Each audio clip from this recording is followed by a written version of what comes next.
Hello बच्चों, नया chapter शुरू करेंगे। सम्मिश्र संख्याएं यानी कॉम्प्लेक्स नंबर अंग्रेजी में। तो जैसा चैप्टर का नाम है सम्मिश्र संख्याएं, मिश्र मतलब मिश्रण, मिश्रित करके मिलाकर बनाई हुई संख्याएं हैं। ठीक, तो चैप्टर का नाम लिख देते हैं पहले, सम्मिश्र संख्याएं, है ना।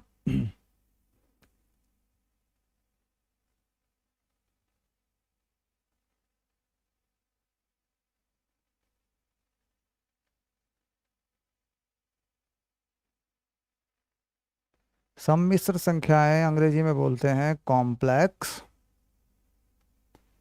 नंबर।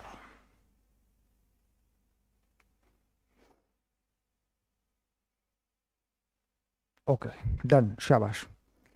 सम्मिश्र संख्याएं यानी वास्तविक संख्याएं और काल्पनिक संख्याओं का मिश्रण। यानी किसी भी सम्मिश्र संख्या में वास्तविक संख्या होगी और एक काल्पनिक संख्या होगी। ठीक, अब यहाँ पर जरूरत कैसे पड़ी इसकी, क्या जरूरत पड़ी? वर्गमूल के अंदर की ये समस्या थी। वर्गमूल के अंदर अगर माइनस हो जाए तो कोई ऋणात्मक नंबर या संख्या आ जाए तो उसका वर्गमूल नहीं होता, क्योंकि वर्गमूल होता है तो उल्टा भी होना चाहिए भाई, वर्ग भी होना चाहिए। तो यहाँ पर आगे पढ़ेंगे, थोड़ा थोड़ा समझेंगे इस चीज़ को। थोड़ा पढ़ लें पहले, इसमें क्या लिखा है देखिए, इसको जरूर पढ़ना चाहिए, लाइन बाय लाइन अपने नोट्स को पढ़िए।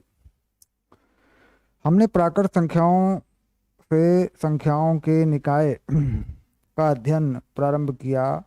उसके बाद पूर्ण संख्याओं का निकाय बनाने के लिए हमने शून्य को सम्मिलित किया तथा अगले चरण में ऋणात्मक संख्याएं परिभाषित की गई। इस प्रकार हमने संख्या निकाय का पूर्ण संख्याओं तथा पूर्णांकों तक विस्तार किया। पी भाग क्यू के रूप में लिखी जाने वाली समस्याओं के समाधान हेतु हमने पूर्णांकों के निकाय में परिमेय संख्याओं को सम्मिलित किया। परिमेय संख्याओं के निकाय को आगे अपरिमेय संख्याओं तक बढ़ाया गया, क्योंकि सभी लंबाइयों का परिमेय संख्याओं द्वारा मापन संभव नहीं था। परिमेय तथा अपरिमेय संख्याओं को मिलाकर वास्तविक संख्याएं कहा गया, किंतु वास्तविक संख्याओं का निकाय सभी बीजगणितीय समीकरणों को हल करने के लिए पर्याप्त नहीं है। वास्तविक संख्याओं का निकाय बीजगणितीय समीकरणों को पूरी तरह हल नहीं करता। तो यहाँ पर एक बात आ गई भाई, इसकी जरूरत क्यों पड़ी? ठीक, तो ये कह रहे हैं कि वास्तविक संख्याओं का निकाय या वास्तविक संख्याएं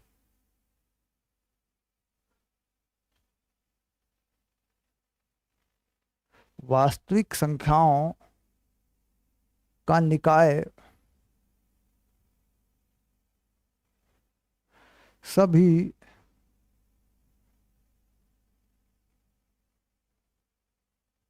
बीजगणितीय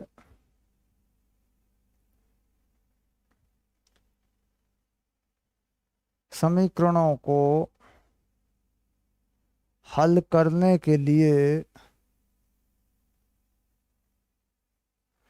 पर्याप्त नहीं पर्याप्त नहीं है। ये बात इन्होंने कही और इसी से शुरुआत हो गई, इसी से शुरुआत हो गई। अब इसके बाद इन्होंने कहा भाई इस चैप्टर में आप क्या क्या पढ़ेंगे? वास्तविक संख्याओं के समुच्चय और सम्मिश्र संख्याओं के समुच्चय का विस्तार कर देंगे, सम्मिश्र संख्या को परिभाषित कर देंगे, किसी दी हुई संख्या के वास्तविक और काल्पनिक भाग को पहचान लेंगे, दो सम्मिश्र संख्याओं के बराबर होने की कंडीशन, उसकी शर्त निकाल लेंगे।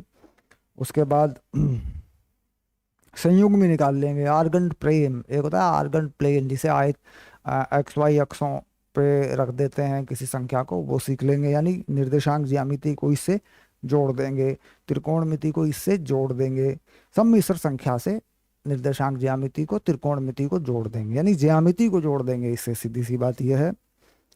उसके बाद सम्मिश्र संख्या का संयुग्मी ज्ञात कर लेंगे, संयुग्मी का क्या फायदा है ये देख लेंगे। ठीक, उसके बाद सम्मिश्र संख्या को ध्रुवीय रूप में प्रदर्शित कर देंगे। ध्रुवीय रूप यानी पोलर फॉर्म, कोण वगैरह लगा के उसको कोणों के रूप में प्रदर्शित कर देंगे। ठीक,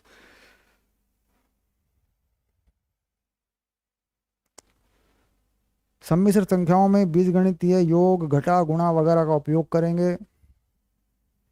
कुछ नियम हैं समीकरणों के: समवर्तता, क्रम विनिमयता, सहचारिता, तत्समक, विलोम, वितरणता। ये सब जो नियम है, A B plus B, A plus B बराबर बी प्लस ए गुणा बी, इस तरह के कुछ नियम होते हैं, उनको लगा के देखेंगे। अच्छा, पहले से क्या जानकारी होनी चाहिए ये बता रहे हैं कि पूर्व ज्ञान क्या होना चाहिए। वास्तविक संख्याओं के गुण का पता होना चाहिए। रैखिक और द्विघात के समीकरणों को हल करना आना चाहिए। वास्तविक संख्याओं का संख्या रेखा पर निरूपण करना आना चाहिए।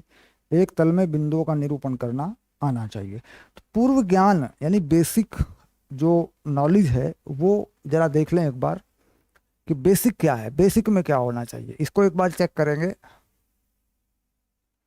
आधारभूत जानकारी, जिसे हम कहते हैं आधारभूत जानकारी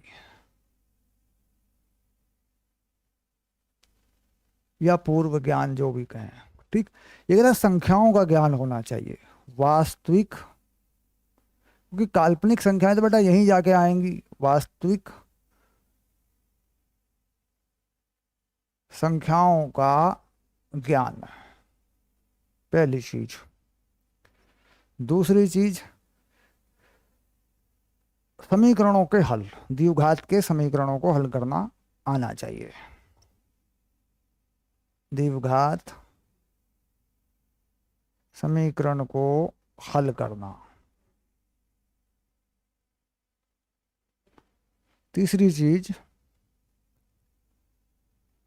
रेखा पर संख्या निरूपण, नंबर लाइन बोलते हैं इसको। जो नंबर लाइन होती है उस पर प्लस माइनस कैसे लिया जाता है, ये वाली चीज है। किसी रेखा पर, किसी अक्ष पर नंबर लाइन निरूपण। तो पहली जो बात है वास्तविक संख्याओं का ज्ञान, ठीक। इस चीज को जरा एक बार देखें कि दरअसल वास्तविक संख्याएं किस प्रकार की हैं। अगर परिमेय और अपरिमेय की दृष्टि से देखें, भाई वास्तविक संख्याओं की अगर बात करें, वास्तविक संख्याएं, तो संख्याओं की जानकारी अक्सर हमसे मिस रहती है, अक्सर हम इसे भूले हुए रहते हैं।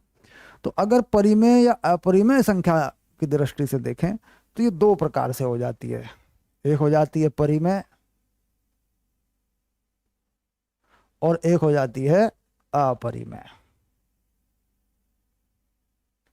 परिमेय संख्या क्या होगी? परिमेय संख्या क्या होगी? कह रहा है जो निश्चित संख्या हो, जो पी और क्यू के पदों में लिखी हुई हो, और एक निश्चित संख्या हो जो पी बटे क्यू के रूप में हो, और एक निश्चित संख्या हो यानी इसका दशमलव रूप में निरूपण हो सके, और यह निश्चित हो, परिवर्तन ना हो, अनंत को न जाती हो, ठीक। यानी एक ऐसी संख्या जिसको हम बता सकें, पढ़ सकें, ये परिमेय संख्या होती है। अपरिमेय संख्या कह रहा होती तो पी बाई क्यू के रूप में है, लेकिन इसको पी बाई क्यू के रूप में ही रखना पड़ता है, इसको दशमलव रूप में निरूपित नहीं कर सकते, ठीक। अपरिमेय संख्या होती ऐसी है पी बटे क्यू में, लेकिन दशमलव रूप में निरूपित नहीं करेंगे। अगर दशमलव रूप में निरूपित कर देंगे तो हम इसका मान प्राप्त नहीं कर पाते। जैसे 22/7 है तो करते रहो भाग, है ना, वर्गमूल 2 है, निकालते रहो, वर्गमूल 3 है, निकालते रहो। तो कुल मिलाकर एक ऐसी संख्या जो p बटा क्यू के रूप में तो है, p बटा क्यू के रूप में तो है, लेकिन कोई निराकरण नहीं है, कोई मान नहीं है इसका। और दोनों में ही हम कह रहे हैं भाई q जो है वो 0 ना हो, ये दोनों में ही हम रखते हैं। तो हम अक्सर ऐसा पढ़ते हैं कि परिमेय संख्या p बटे क्यू के रूप में होनी चाहिए, तो दोनों ही p बटे क्यू के रूप में हो जाती हैं, इसमें कोई दिक्कत नहीं है। हम लिखते परिमेय को ही हैं, हम इसको नहीं लिखते क्योंकि फिर भाग नहीं दे पाएंगे इसको। तो वास्तविक में देखा जाए तो उल्टा है, ये वो संख्या है अपरिमेय संख्या जो p बटे क्यू में है और p बटे क्यू में ही रहेगी, इसका मान निकलेगा ही नहीं। और परिमेय संख्या p बटे क्यू के रूप में निरूपित हो जाएगी, इसका मान निकल जाएगा। इतनी सी बात है बस, ठीक। अब इसके बाद दूसरे तरीके से संख्याओं को कैसे लिया जा सकता है, अब देखते हैं। जैसे हमने कहा प्राकृत संख्या, प्राकृत संख्या, तो प्राकृत संख्या में बेटा 0 नहीं लगाया करते, प्राकृत संख्या में 0 नहीं लगाया करते। जैसे 1 2 3 करते जाओ करते जाओ करते जाओ, जितना आपको लिखना है लिखो। ठीक, अब आता है पूर्ण संख्या, इसी में लिख देते हैं पूर्ण संख्या। पूर्ण संख्या, तो पूर्ण संख्या में जीरो लगा देते हैं, 0 1 2 3 ऐसे लिख देते हैं इसको। ठीक, अब पूर्णांक यानी पूर्ण संख्या पूर्णांक हो जाता है, तो पूर्ण संख्या यानी होल नंबर, है ना, में जीरो आ जाता है पूर्ण संख्या में। ओके, अब पूर्णांक की अगर बात करें तो कोई भी पूरा अंक, कोई भी पूरा अंक दशमलव का अंक ना हो, ठीक, उसे कह देते हैं पूर्णांक। अब इसके बाद आती है अभाज्य संख्या।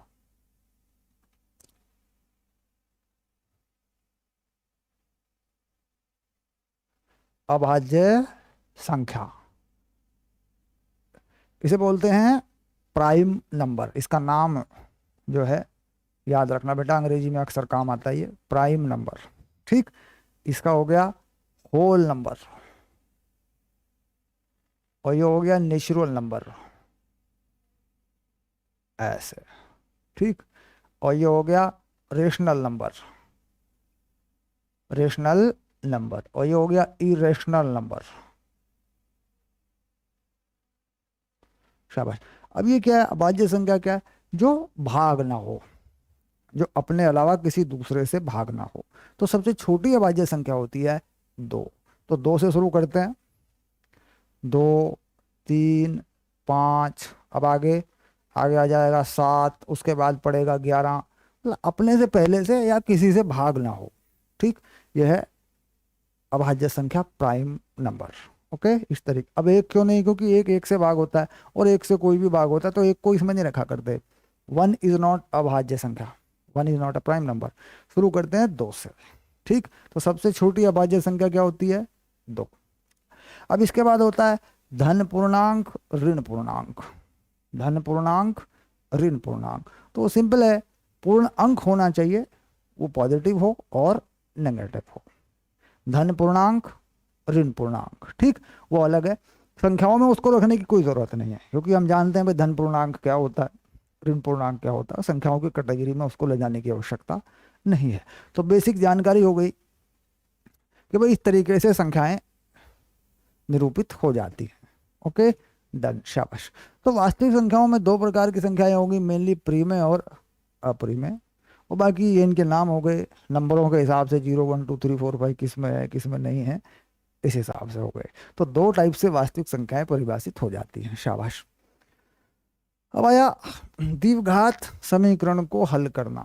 ठीक, तो रैखिक समीकरण या द्विघात समीकरण, तो यहाँ मैंने रैखिक समीकरण को नहीं रखा क्योंकि वो 9th क्लास में था, मैंने 10वीं क्लास की बात करी कि भाई ज़्यादा परेशानी यहाँ तब आएगी जब द्विघात के समीकरण को हल करेंगे।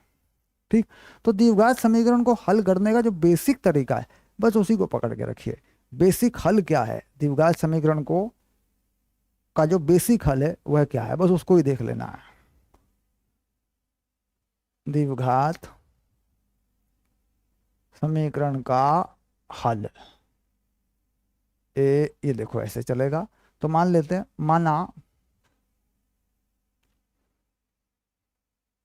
समीकरण ax² + bx + c बराबर 0 है। तो इसका हल क्या हो गया, -b ± वर्गमूल b² - 4ac बटे 2a, बस ये इसका हल है। इसके 2 मूल होंगे, प्लस लगाएंगे एक आएगा, माइनस लगाएंगे दूसरा आएगा, ये इसका हल है। इसे बोलते हैं श्रीधराचार्य सूत्र, और इसे जो विविध कर लिखा है डिस्क्रीमेंट, विविध कर नहीं होता वर्गमूल के अंदर, इसे डी लिख देते हैं, बड़ा डी। ठीक, अब यहाँ पर मूल वास्तविक होंगे, है ना, तो यहाँ क्या लिख देते हैं, मूल समान होंगे। पहली चीज क्या लिखते हैं, मूल समान होंगे। तो मूल समान होंगे यानी दोनों मान सेम होंगे, तो इसका मतलब हो जाएगा b² बराबर 4ac। मूल वास्तविक होंगे, किसी भी सवाल में लगा के देखोगे तो पता चल जाएगा, b² 4ac यानी समान हो वास्तविक हो, एक ही बात है, बराबर भी रखना पड़ेगा हमें। इसके बाद मूल काल्पनिक होंगे तो उल्टा कर देंगे इसको, बी स्क्वायर से बड़ा 4ac, ये आ गया। बराबर पे तो वास्तविक और समान हो ही जाएंगे, तो बी स्क्वायर से बड़ा, यानी ये चीज माइनस में चली जाएगी। ठीक, जिसको डी लिखते हैं, डिस्क्रीमेंट विद कर, है ना, शाबाश।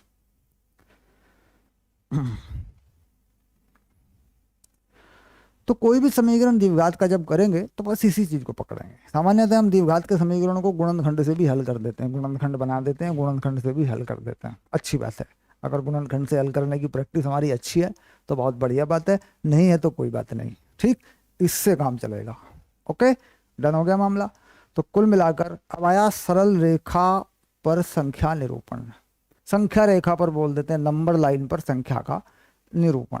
तो नंबर लाइन पे संख्या का निरूपण कैसे होता है, इसको यहीं लगा लेते हैं। तो ये हम एक रेखा खींचते हैं ऐसे, इधर जो लिखते हैं नंबर वो पॉजिटिव लिखते हैं, इधर लिखते हैं नेगेटिव लिखते हैं। ठीक, यहाँ लेते हैं 0 0, तो यहाँ लेते हैं 1 2 3, तो ये +1, ये +2, ये +3, और ये -1, ये -2, ये -3। तो बस यही है, ये हो गया 0, यही है नंबर लाइन। नंबर लाइन का इस्तेमाल कहाँ करते हैं, नंबर लाइन का इस्तेमाल हम कहाँ करते हैं? नंबर लाइन का सबसे बढ़िया इस्तेमाल तो हम निर्देशांकों में ही करते हैं। एक्स वाई एक्सिस लेते हैं तो नंबर लाइन की तरह ही इस्तेमाल करते हैं हम इसको, जब कोई निर्देशांक लिखते हैं नंबर लाइन की तरह ही इस्तेमाल करते हैं इसको। ठीक, दूसरे हम फलनों में हमने देखा है कि प्रांत वगैरह देखने में एक्स कहाँ से कहाँ तक बढ़ेगा, कहाँ से कहाँ तक घटेगा, उसमें भी इसका इस्तेमाल कर लेते हैं, है ना।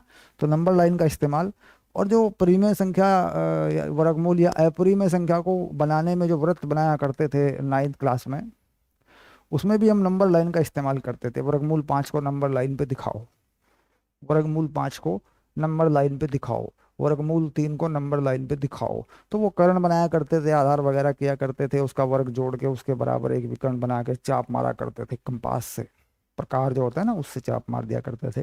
तो वहाँ भी इसका इस्तेमाल करते थे। तो यहाँ ऐसी कोई बात नहीं है, यहाँ ये सिंपली चलेगा, इसकी जानकारी पहले से हमें होती है। ओके, शाबाश। अब इन्होंने कहा निर्देशांकों पे किसी बिंदु का निरूपण, निर्देशांकों पे किसी बिंदु का निरूपण।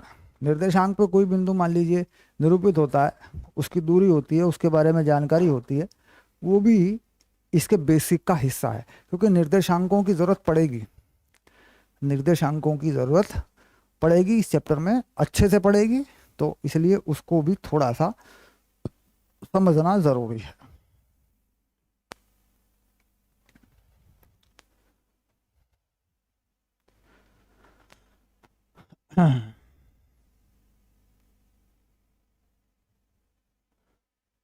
निर्देशांकों पर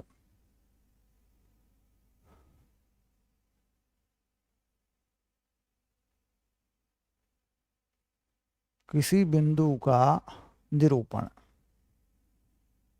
और इसके आधार पर जो छोटी छोटी बातें निकाली जा सकती हैं वो भी कंफर्म करेंगे। ठीक, तो पहले बना लेते हैं निर्देशांक।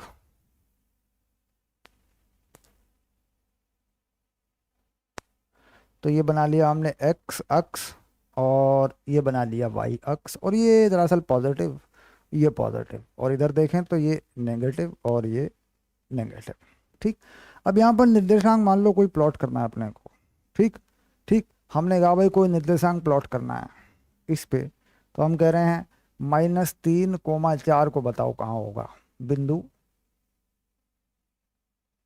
को निरूपित करो, निरूपित कीजिए। पहला सवाल ये बेसिक सा लिख दिया मैंने, एक छोटा सवाल बना के इसको समझाया जा सकता है कि भाई इस बिंदु को निरूपित करो। अब इसमें x कैसा है, माइनस का है, -3 है। तो जैसे कि हमने कहा भाई नंबर लाइन की तरह लेंगे इसको, तो यहाँ 3 कुछ अनुमान से लेंगे, अनुमान मान लेंगे इतनी इतनी लंबाई 1 है, इतनी 2 है, इतनी 3 है। इसमें कोई स्केल की, कोई फीते की, कोई पैमाने की ज़रूरत नहीं है, ये दिमाग पे ही इतना हो जाता है। तो मान लीजिए मैं देखिए मोटा मोटा सोचता हूँ, मैंने ये मान लिया 1, ऐसा ही 2, ऐसा ही 3, तो ये -3 नंबर में खिसक गया इधर, -1, -2, -3। अब मैं जाऊंगा 4 नंबर वाई अक्ष पे। तो अब मैं यहाँ से 4 नंबर ऊपर जाऊंगा, 1 2 3 4। तो 1 2 3 4। अब मैं ये 4 नंबर की ऊपर की लाइन मैंने वाई अक्ष पे खींची, और ये 3 नंबर की लाइन मैंने एक्स अक्ष के हिसाब से खींची। तो ये जो बिंदु आया है, देखो इस पे क्या है, ये है -3,4। तो यही बिंदु है, उसको निरूपित करना है। ठीक, तो ये बेसिक है। दूसरी चीज इसमें काम आएगी कि दो बिंदु हैं, मान लीजिए ये बिंदु है ए, इसका निर्देशांक है x1 y1, और दूसरा बिंदु है मान लीजिए बी, इसका निर्देशांक है x2 y2। कह रहा जी ए से बी के बीच की दूरी आप बताइए, ए बी आप बताइए। तो छोटी से छोटी दूरी इसमें इस्तेमाल की जाती है, विस्थापन वगैरह निकालने में काम आ जाती है चीज़। फिजिक्स में आपने विस्थापन पढ़ रहे हैं आप। तो ये जो है इस तरीके से अगर दूरी देखें तो ए बी बराबर x1 माइनस x2 का वर्ग y1 माइनस y2 का वर्ग। ये जहाँ भी जरूरत पड़ती है ये चीज़ काम आ जाती है। इसमें से कोई फर्क नहीं पड़ता x2 माइनस x1 लिख दो, x1 माइनस x2 लिख दो, क्योंकि यहाँ वर्ग ही होना है, ये धनात्मक ही होना है। ठीक, तो कुल मिलाकर ये दूरी भी बहुत काम आती है, इसको भी ध्यान में रखें। अब आता है कि साहब ये रेखा जो है, ये जो वाली ये जो रेखा है, ये वाली रेखा ए बी, ये एक्स अक्ष से कितना कोण बनाती है, थीटा। इसका tan अपन निकाला करते हैं। तो एक समकोण त्रिभुज बना लेते हैं हम ऐसे, ये वाला। तो ये वाला कोण भी देखो थीटा ही होता है, क्योंकि ये जो रेखा है ये वाली, इसे सी मान लें। तो बी सी क्या है, एक्स अक्ष के समांतर है। तो बी सी जो है वो एक्स अक्ष के समांतर है। तो ये कोण बहुत काम आता है ना। तो कुल मिलाकर ये कोण भी निकालते हैं। अब ये टेन थीटा कैसे निकालते हैं, इसका टेन थीटा निकालने मान लीजिए तो ये होता है ये वाली चीज, इसे कहते हैं डेल्टा वाई, इसे कहते हैं डेल्टा एक्स। तो ये होता है delta Y minus delta X. अब ये delta Y minus delta X कैसे लेते हैं, ये भी बहुत सोचने की बात है। भाई ये कोण धनात्मक है, तो कहीं ऐसा ना हो डेल्टा वाई का मान ऋणात्मक हो जाए, है ना। तो यहाँ पर जब ये कोण धनात्मक होता है ना, तो दिस माइनस दिस करते हुए इसको धनात्मक बनाते हैं और इसको धनात्मक बनाते हैं, क्योंकि कोण पॉजिटिव है। ऋणात्मक कोण कैसे होते हैं, ऋणात्मक कोण यूँ बनते हैं ऐसे, यूँ इस तरफ से बनेंगे, और वो त्रिभुज यूँ बनेगा इस तरफ ऐसे। तो समझ रहे होंगे। तो यहाँ एक समझदारी से काम लेंगे कि भाई धनात्मक है, सोच समझ के चलें, वैल्यू को पॉजिटिव लगाएं, पॉजिटिव ही आती है। यानी दिस माइनस दिस करें, तो इसमें भी साफ दिख रहा है हमें, तो कोई दिक्कत नहीं है। इसमें से इसे घटा देंगे तो ये पॉजिटिव आ ही जाएगा। हाँ, इसमें से इसे घटा देंगे तो उल्टा हो जाएगा, है ना। तो कुल मिलाकर वो चीज़ है हमारे पास। तो ये कर दिया हमने y1 माइनस y2,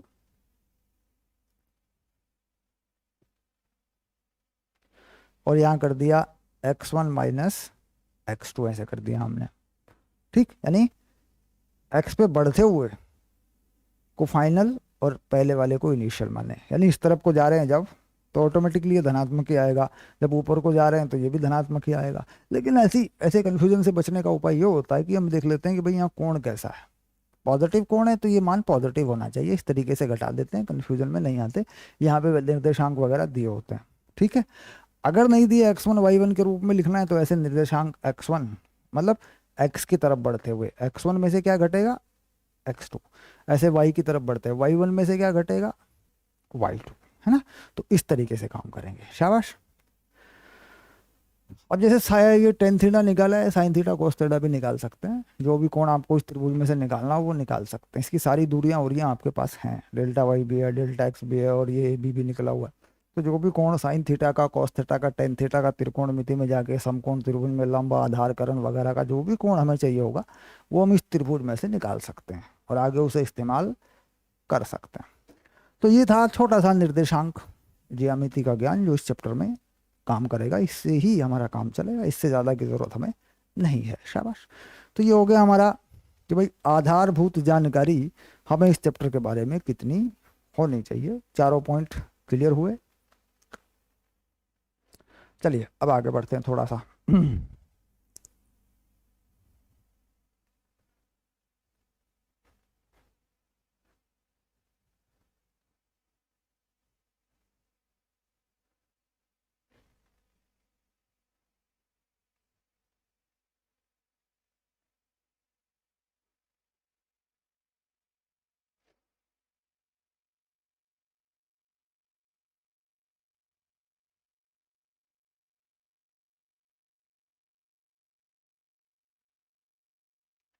बात आई सम्मिश्र संख्या, कॉम्प्लेक्स नंबर, यानी जिसमें एक वास्तविक संख्या हो और जिसमें एक काल्पनिक संख्या हो।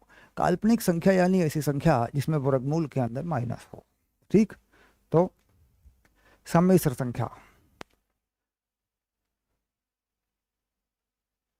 एक ऐसी संख्या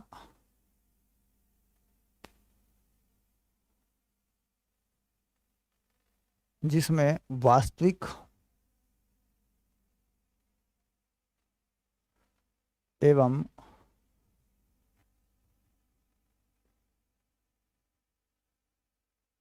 काल्पनिक संख्या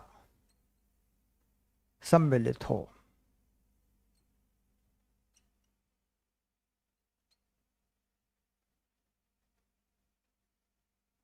एवं दोनों संख्याओं का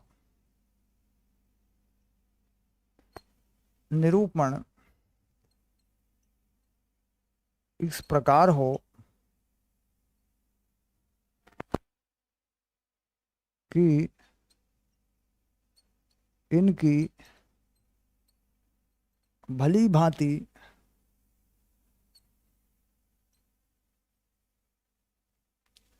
पहचान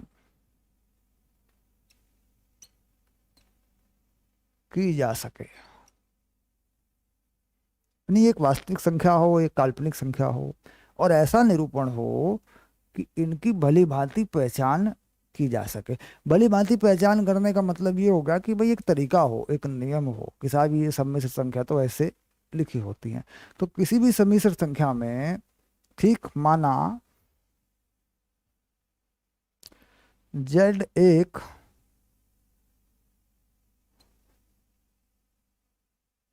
सम्मिश्र संख्या है, तो z में a प्लस आयोटा b, ठीक, तो यहाँ a जो है वो है वास्तविक संख्या,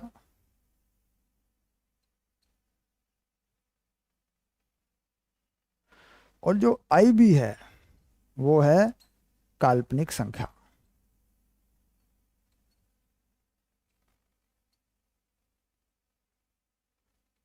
ठीक, जहाँ b, अगर हम b की बात करें तो b अपने आप में एक संख्या है, वास्तविक संख्या है।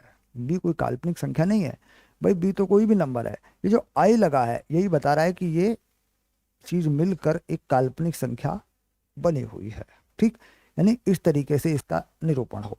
अगर इसके अलावा और किसी तरीके से ये दी हुई है और किसी तरीके से इसको उल्टा पुल्टा करके लिखा हुआ है, एक बटे में लिखा हुआ है, गुणा में लिखा हुआ है, तो हमें इस रूप में लाना पड़ेगा। उसके हमारे पास तरीके हैं, गणितीय विधि है। ठीक, तो सम्मिश्र संख्याएं का जो सही निरूपण है, सम्मिश्र संख्या का जो करेक्ट रिप्रेजेंटेशन है, जिसे भली भांति देखा जा सके कि इस संख्या में वास्तविक मान इतना है, काल्पनिक मान इतना है, तो पहले क्या लिखते हैं, वास्तविक संख्या प्लस आयोटा बी, बाद में क्या लिख देते हैं, आयोटा के साथ लगाकर क्या लिख देते हैं, काल्पनिक संख्या का जो परिमाण है।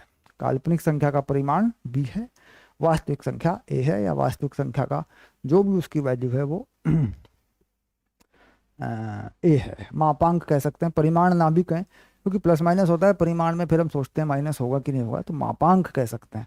वास्तविक संख्या का मापांक या उसकी माप या उसकी वैल्यू ए है, काल्पनिक संख्या बी है, और काल्पनिकता होने के लिए, काल्पनिक होने के लिए ये आयोटा लगा हुआ है।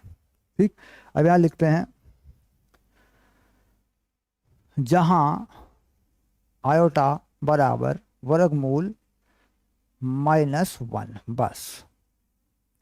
आयोटा का मतलब -1, -1 का वर्गमूल आयोटा के रूप में लिखा हुआ है।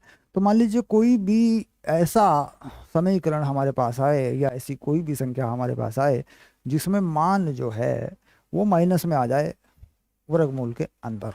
ठीक, तो उसका उपाय बस ये होता है, -1 लगा देंगे और उसे वहां से रिजॉल्व कर देंगे। अब ये चीज़ आई क्यों, इसकी ज़रूरत क्यों पड़ी, तो इसको ज़रा समझ लेंगे एक बार, बेसिक नॉलेज समझ में आ जाएगी हमारी यहीं पे।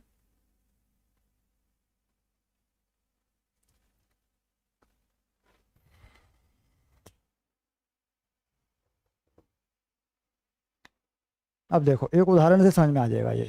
एक उदाहरण ले लेते हैं, एक्स स्क्वायर प्लस वन बराबर 0 को हल कीजिए। ये बहुत बढ़िया पहला उदाहरण यही पढ़ाते हैं कि भाई इससे जरा समझ ले मामला क्या है। तो एक्स स्क्वायर प्लस वन, हाँ, तो एक्स स्क्वायर प्लस वन में क्या होगा, एक्स स्क्वायर माइनस वन हो जाएगा। तो एक्स का मान क्या होगा, वर्गमूल में माइनस वन हो जाएगा। ठीक, और वर्गमूल में माइनस वन होगा और वर्गमूल के बाद प्लस माइनस भी लग जाएगा। ये लो।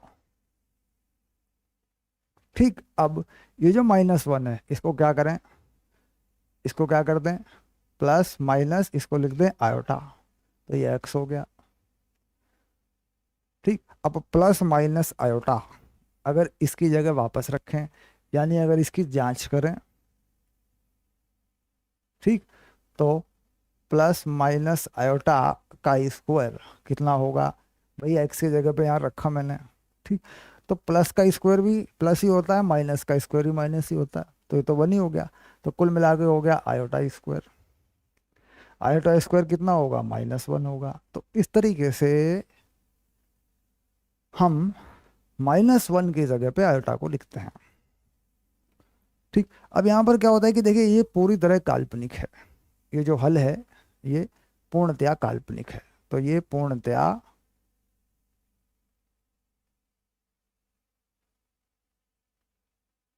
काल्पनिक है।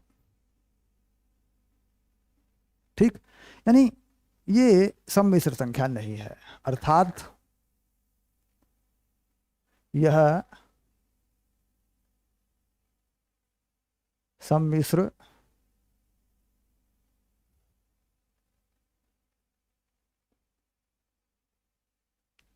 संख्या नहीं है।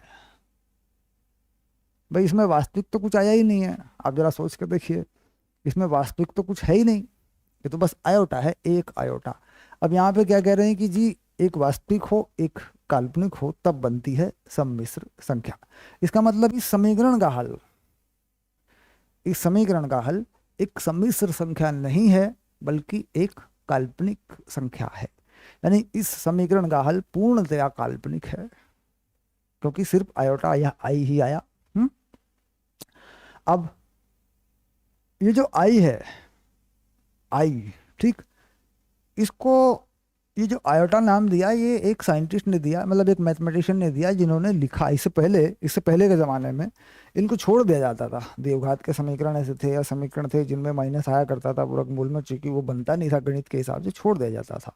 तो इससे क्या होता था, कुछ फलन, कुछ संबंध, कुछ ऐसे ग्राफ, कुछ ऐसी निर्भरताएं जिससे कि गणित का बहुत बड़ा हिस्सा छूट रहा था। अनुमान लगाना पूरी तरह हल हो जाए, अनुमान लगा लें कि ऐसा होता तो कहाँ वैल्यू पहुंच जाती, ऐसा होता तो कहाँ वैल्यू पहुंच जाती, उस तरह की जितनी भी चीज़ें थी वो सारी की सारी इसमें गायब हो रही थी। लेकिन जब इस चीज़ को डाला गया तो गणित का एक नया तरीका खुल गया कि हाँ हमें किसी के भी हल को छोड़ने की ज़रूरत नहीं है, हमें किसी भी समीकरण के हल को छोड़ने की ज़रूरत नहीं है, जितने भी समीकरण है सबका हल कर दो। अब आया कि साहब ये तो आपने बता दिया कि ये तो पता लगा कि भाई काल्पनिक है पूरी तरह। अब एक दूसरा उदाहरण लेके देखो। ठीक, x square plus 2x plus 8 बराबर 0 को हल कीजिए।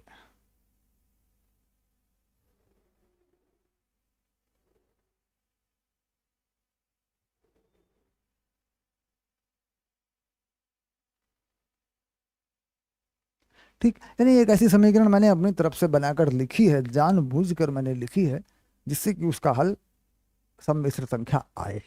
कुल मिलाकर फोकस ये है। ठीक, तो कुल मिलाकर अगर इसका हल करके देखें, x square plus 2x plus 8 को अगर सॉल्व करके देखें तो अपन क्या करते हैं, पुराना तरीका अपना लगाते हैं, श्रीधराचार्य का सूत्र ही लगाते हैं, गुणनखंड यहाँ पे हम नहीं करते। ठीक, क्योंकि गुणनखंड होते हैं तो वास्तविक हल आया करते हैं, तो गुणनखंड तो इसके होंगे ही नहीं क्योंकि इसमें तो काल्पनिक हल है। तो फिर काल्पनिक है वास्तविक है कोई भी है, सबके लिए सामान्य सूत्र क्या हो गया, श्रीधराचार्य वाला फॉर्मूला हो गया। ठीक, चलिए तो x लिख लीजिए, तो b की जगह पे क्या है 2, तो -2 प्लस माइनस वर्गमूल डालिए, बी स्क्वायर यानी 2 का स्क्वायर, माइनस 4ac, ए 1 हो गया, सी 8 हो गया, और 2a यानी 2, ए का मान 1 हो गया। जरा देखिए क्या आ रहा है इसमें। तो ये हो गया -2 प्लस माइनस, अब ये हो गया तुम्हारा 4 में से 32 गए, ये हो गया 28, माइनस के 28, और ये 2 हो गया। शाबाश। अब चलिए आगे। अब ये जो -28 है, इसका माइनस हटाओ पहले। ठीक, तो ये हो गया x बराबर -2 प्लस माइनस, तो -28 को ऐसे लिख लो, -1 और वर्गमूल 28, ऐसे लिख सकते हैं। देखो गुणा में ऐसे करके लिख सकते हैं, दोनों को वर्गमूल के अंदर इस रूप में लिख लेते हैं। ठीक, अब इसके बाद नीचे आ गया 2, अब इसके बाद x, तो -2 प्लस माइनस, अब ये जो -1 है इसको लिख दो आयोटा, और जो 28 है इसको लिख लो 2√7, 2 वर्गमूल 7। तो और थोड़ा आसान हो जाएगा, ऐसे लिख लो, वर्गमूल को तोड़ेंगे तो 2 वर्गमूल 4, 7 चौक 28 होते हैं, 7 चौक 28 होते हैं, 4 का वर्गमूल 2 बाहर आ जाएगा। अच्छा, अब ये 2 इससे भाग कर लो, इसको ये 2 सारा का सारा इसमें से काट लो, तो ये x हो गया -1 प्लस माइनस आयोटा वर्गमूल 7। ठीक, तो देखो ये आंसर हो गया, ये हल हो गया। तो ये हल कैसा है? ये जो हल है ये सम्मिश्र संख्या है, क्योंकि इसमें वास्तविक भी है, इसमें काल्पनिक भी है, तो ये हल एक सम्मिश्र संख्या है। तो हम लिख देंगे हल एक सम्मिश्र संख्या है। तो समझ रहे हैं कि सम्मिश्र संख्या कब आएगी? जब उसमें वास्तविक भी आएगा, काल्पनिक भी आएगा। ठीक, अब यहाँ पर प्लस लेंगे तो एक हो जाएगा, माइनस लेंगे तो दूसरा हो जाएगा। 2 मूल चाहिए, द्विघात के समीकरण के 2 मूल होते हैं। तो 2 मूल मिलेंगे। देखो प्लस रखेंगे तो एक मिलेगा, माइनस रखेंगे तो दूसरा मिलेगा, तो 2 मूल मिलेंगे। ठीक है, शाबाश। तो ये बात हुई कि भाई किस तरीके से सम्मिश्र संख्या प्राप्त होती है। द्विघात के समीकरण का हल ही होता है ये, और कुछ नहीं होता। द्विघात का समीकरण ही है जिसका मान, मतलब जिसके मूल वास्तविक नहीं आते तो काल्पनिक आते हैं, तो ऐसे होता है। बाकी सारी स्टोरी इस फॉर्मेट पर चलेगी, जो चीज़ हमने लिख रखी है सारी स्टोरी यहाँ से चलेगी। ठीक, अब पॉइंट टू पॉइंट चलेंगे कि भाई आगे क्या पढ़ना है, कैसे पढ़ना है, बाई स्टेप बाई नोट्स जो हमने लिख के दिया, जो बेसिक टर्मिनोलॉजी, उसके हिसाब से पूरा कर देंगे बेसिक लेक्चर को। ठीक है।